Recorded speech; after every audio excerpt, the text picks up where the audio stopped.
রাজ্যে প্রাথমিক শিক্ষক নিয়োগ দুর্নীতি একের পর এক নতুন সামনে আসছে। প্রাথমিক শিক্ষক নিয়োগ নিয়ে আবারও একটি নতুন মামলা হাইকোর্টে যুক্ত হলো। 2022 সালের প্রাথমিক শিক্ষক নিয়োগে অনিয়মের অভিযোগে নতুন একটি মামলা দায়ের হলো কলকাতা হাইকোর্টে। এবার এক মামলাকারীর অভিযোগ, শিক্ষক নিয়োগের প্রক্রিয়ায় প্রাথমিক শিক্ষক পরিষদ চাকরি প্রার্থীদের মাধ্যমিক ও উচ্চ মাধ্যমিক পরীক্ষার প্রাপ্ত নম্বর গণনায় ভুল করেছে। আর ওই কারণেই তার মতো অনেক চাকরি প্রার্থী যোগ্য হওয়া সত্ত্বেও শিক্ষকের চাকরি পাননি। মামলাকারী আজম মোহাম্মদ মোল্লার বাড়ি দক্ষিণ 24 পরগনার ডায়মন্ড হারবারে। তিনি 2022 সালের প্রাথমিক শিক্ষক নিয়োগের প্রক্রিয়ায় একজন প্রার্থী। তার আইনজীবী ফিরদৌস শামীম আদালতে জানান, মাধ্যমিক এবং উচ্চ মাধ্যমিকের নম্বর গণনায় ভুল করেছে প্রাথমিক শিক্ষক পর্ষদ।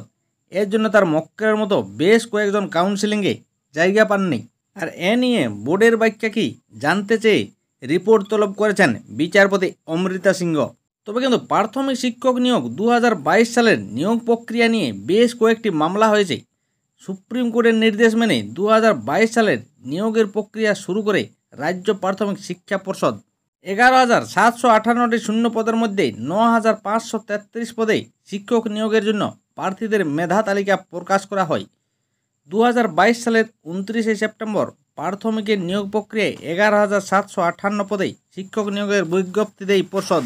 আর বিজ্ঞপ্তিতে বলা হয়েছিল বিএড এবং ডিএলডি উভয় প্রশিক্ষণপ্রাপ্ত চাকরি প্রার্থীরাই আবেদন করতে পারবেন। তবে পরেই সুপ্রিম কোর্ট নির্দেশ দেয় প্রাথমিক শিক্ষক পদের চাকরির জন্য বিএড ডিগ্রিধারীরা সুযোগ পাবেন না।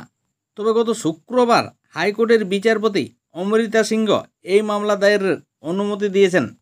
এছাড়াও আগামী 8ই আগস্টের মধ্যেই পর্ষদের কাছে এ নিয়ে প্রতিক্রিয়া চেয়েছেন আদালত।